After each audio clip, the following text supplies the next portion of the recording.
Hi, WhiskyJason here, whiskey from the viewpoint of American living in Germany. Today I have something very rare and very exotic, at least for me. It's the Elijah Craig 18-year-old single barrel. Mine was bottled on, wait a second.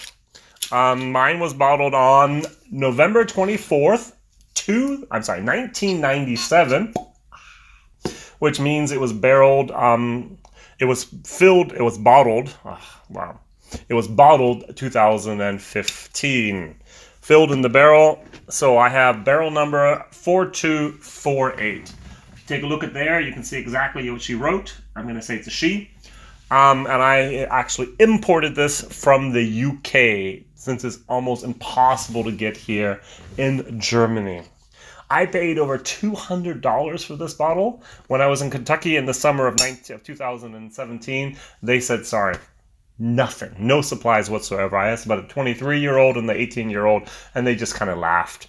All right, so everything about Elijah Craig 18-year-old single barrel is super premium, says the nice little tag on the bottle. Only a handful of barrels of Kentucky bourbon have been allowed to age so long. Then our master distiller selects only those of the highest quality and bottle the contents as an individually numbered single barrel, 4248. In 1789, Reverend Elijah Craig, the founder of bourbon, became the first to age his whiskey in charred oak barrels. It's more of a legend, but hey, why not? Since then, Elijah Craig 18-year-old single barrel has garnered some of the industry's most prestigious accolades, including Whiskey of the Year and double gold medal in the San Francisco World Spirits Competition. Which basically means, since it's a single barrel, we have different barrels and we have different profiles. If anyone's ever done a barrel pick, he can or she can testify how different barrel A is from B and also from C. And so what I have here is not necessarily what you will have, unless of course you do have the barrel 4248. Then we should be tasting the same thing. But if you have the barrel number 4078 or 4424, it's going to be different. Whiskey base 91657 if you want to take a look. And I would really like to try the 23-year-old if I may one day. But you never know. I wasn't expecting to try the 18-year-old so soon, but I had some friends that we're going to do a bottle share with, and so they each get 3cl or 5cl or even 10cl, and so we're going to share this bottle together over here in Europe, and it's possible I'll just send them the little samples like this, and they'll give me the money, and that's just exactly how we can legally do this in our country. Isn't that great compared to the States?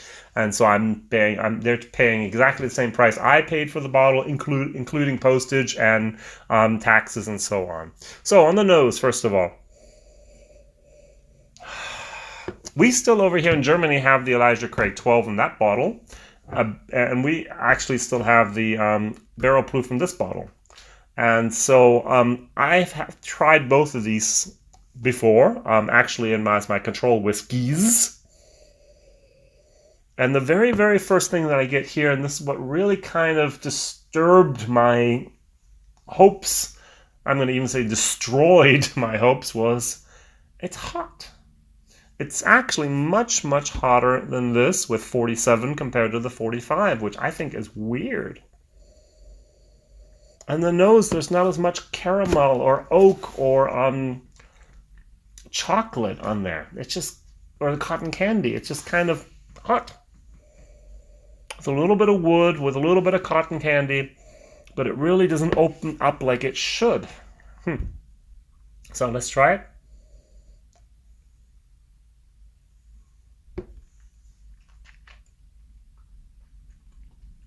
Wow. That stuff is really hot. Oh, wow. Now, what I'm going to do is I'm just going to pour a little bit of the normal Elijah Craig 12. I still have the 12. It's not the small batch. Over here, I bought like 4 bottles of this before they got rid of it. And so I have a little bit of a stash there still. And the color is about the same. I mean, the 12 and the 18-year-old's not doing much there. Of course, the barrel proof in the color is a little bit better, to be honest, yeah. It's a little bit darker, but this is also 70.1% is what I have here, and this is only 45%. That's my Elijah Craig. That's what I love about it. And this is off. It's hot. And there's a little bit of like an eraser. Man, I don't know.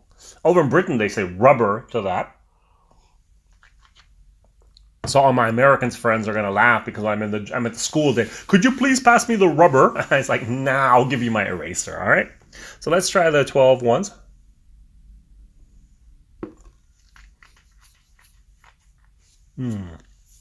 One of the best whiskeys for that money you can buy. I just love sweet, oaky, caramel, even a little bit of chocolate in there. Oh, it's so good. Toffee, good. And then I come to the 18-year-old single barrel number 4248.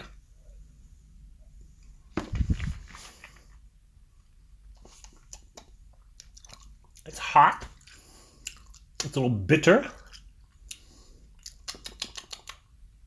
I'm gonna stick with this number, like this tasting of a little bit, as if someone put like an eraser in there and just, you know, when you erase the paper and you have that little stuff that's left over, if they would have gathered up, put it in there, just close the top.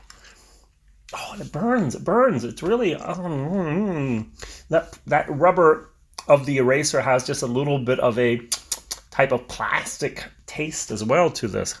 This stuff really isn't great. Oh, that's such a shame. Oh, I paid so much money for this. All right, Elijah Craig, 18-year-old, is going to get a B-, and I'm being very generous. I think I should actually give it a C+. And value for price, F, it fails. I paid over $200 for this dumb little bottle over here, and it doesn't even taste great. I'd much rather have 7 bottles of this than even a half of 1 bottle of this. I'm so sorry.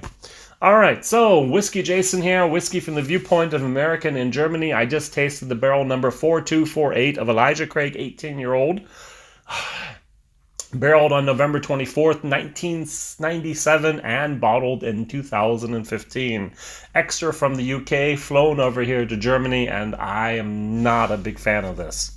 Very disappointed. Hey, that's what sometimes happens. All right, my question of the day is, what whiskey disappointed you the most? You might have paid a lot of money, or you've wanted to have tried a long time. You finally get the chance to try it, and you go, nah, I got other stuff that's much, much better. So which whiskey was the biggest disappointment for you? Thank you for liking. Thank you for subscribing. Thank you for telling other people about this weird guy over here in Germany tasting rare and exotic whiskeys in English. All right, hope to see you soon. Bye-bye.